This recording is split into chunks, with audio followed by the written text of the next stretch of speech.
This was a recent barbecue we had, and if you guys focus on what we did here, you can have it too in a few hours, and taste it real good. So let's get to the video. First, you want to start off, make sure you start the fire pit with some good charcoal. We have this charcoal here, set up pretty good, light it up, and this is step 0, not step 1. Step 0 is making sure you have the fire going. Step 1 is when you get into the meat.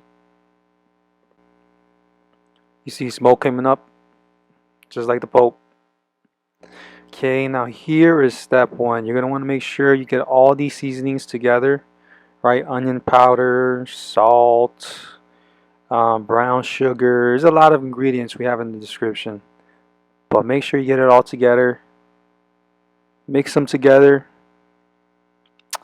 And this one's paprika too. Mix them together and make sure you have enough to coat both the front and the back of the meat. A lot of people, when they season the meat, they forget to coat even the side with the bones. But you want to make sure you coat both sides. That way both sides have flavor, obviously. So you see here we got all these ingredients going together. Put a little bit more extra brown sugar just because we like it sweeter. You guys could do the same thing too. And we got some black pepper going as well. And this is, I think this is either the onion powder or the celery salt. Probably the onion powder. Yeah, onion powder. But yeah, this is exactly what you guys should be doing. Step 1, make sure everything, all the ingredients are mixed together. And make sure you have it enough for the amount of meat you have. Looks good, looks good. Now here we get to the meat. Step number 2. You're going to want to make sure that you prep your meat carefully. And by prepping we mean making sure you take the membrane off the underside of the meat. Make sure that if there is an excess amount of fat that you cut it off. We got to cut it off right here. Right? That way you make sure that it cooks evenly and one side is not burnt and the other side is not burned when you put it inside the fire pit. Massage it all in through. Make sure you get all the slabs of meat. Bottom side, top side, inside if you can. Outside peanut butter jelly. Right? So you get all the sides. Season them. And then bring them in the fridge for a little bit. And then fast forward a little bit more time. Keep them in the fridge about 30 minutes, 45 minutes. You want to bring it to the fire pit. Here we actually got some chickens. We didn't get it on tape, but the chickens we actually seasoned as well. And we prepped them correctly.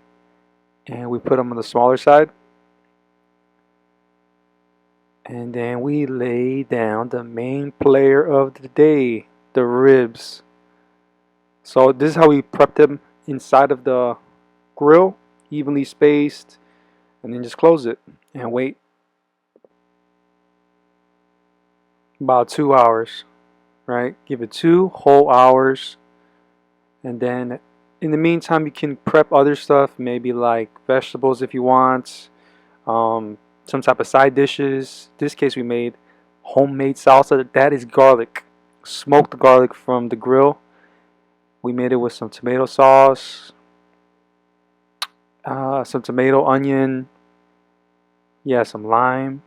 All that was just incorporated together and muddled with that, what's it called?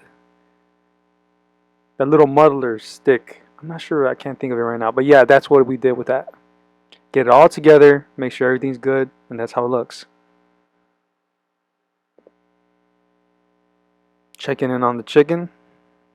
So this is what it looks like in a few hours. Look good, look good. Better than those little rotisserie chickens you see on Walmart. But yeah, we got it right here. We had decided to wrap it with foil and went a little overboard. We wrapped about a few times. Swaddle it like a little baby. We wrapped it about, I think, 3 or 5 times. It's a lot. Yep. 3 or 5 times. Doing both chickens. That way when you do put it back inside the fire pit, it cooks evenly and it isn't cooked on one side and the other side is like raw or not as cooked. That's why you want to use the foil. Use the foil, just like in grade school. FOIL, foil method. Go ahead. Let's go check on some ribs too now. The ribs were good. We decided to wrap them with foil as well. If I remember, it should be about 3 to 5 times, just like the chicken. And they were definitely coming along nicely. You can see right away, definitely nice brown tinge coming on. And the wrap is going good. It's exactly what we wanted to see with the barbecue. Keep in mind too, with most of these barbecues, we normally have other side stuff cooking like corn, onions, potatoes, carrots. Right, we do carrots sometimes. And you could just keep it on the grill too. We didn't have it in this one, but you can definitely do that. And it makes the meal taste a lot better because anything on the fire pit tastes better. Burgers taste better. Hot dogs taste better. Everything tastes better when it's on the fire pit. So if you want to put vegetables, definitely put vegetables. And make sure you prep them just as good as you did with the meat.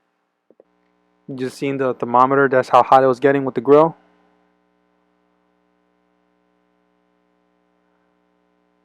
And this is the sauce for the boss.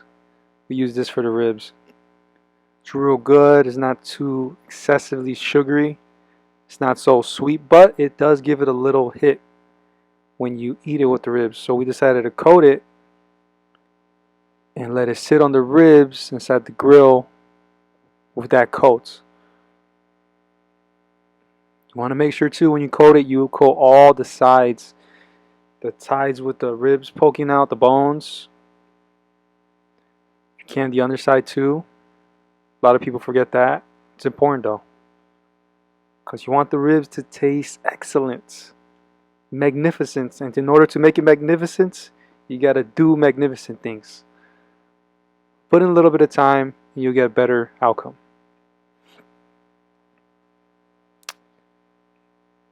See, some of the ribs were, bones of the ribs were actually falling off too. That's how cooked it started becoming a lot more tender. You can see he started dabbing up all the sides, the edges. That way it doesn't get burnt. It was looking good, looking good, looking good. Throughout the time too, you want to make sure that the grill, the charcoal, the wood fire, whatever you use to heat up, you want to make sure that that is not too hot. A lot of people think that it's better the more fiery it is. No, you want to make sure you got the temperature around 200 or 400, possibly 300 if possible. Because the lower the better when you're trying to smoke stuff. Right? It's always better when you're trying to smoke stuff at a lower temperature, keep it going for a longer time. Not necessarily the highest temperature you can get it right away. That's how it's looking like. And then fast forward a few more hours, this is what it looks. This is what it looks like. Perfect. That's what you can get. That's what you can get if you put in the time and you follow all the tips we put here in the video. Looks so good. Look at that. Look at that. These are just 3 ribs right here. It's cooked. We decided to do a little bit longer, a little bit more quote unquote well done. But it looks good. It looks good. And that's how you get it. That's how you get the ribs going. So if you like this little recipe, little documentary of these ribs, follow, like, leave a comment if you have any other suggestions. Oh, right there too, that's the plate we had going on, the rice and the salad. Yeah, that it is. There you go.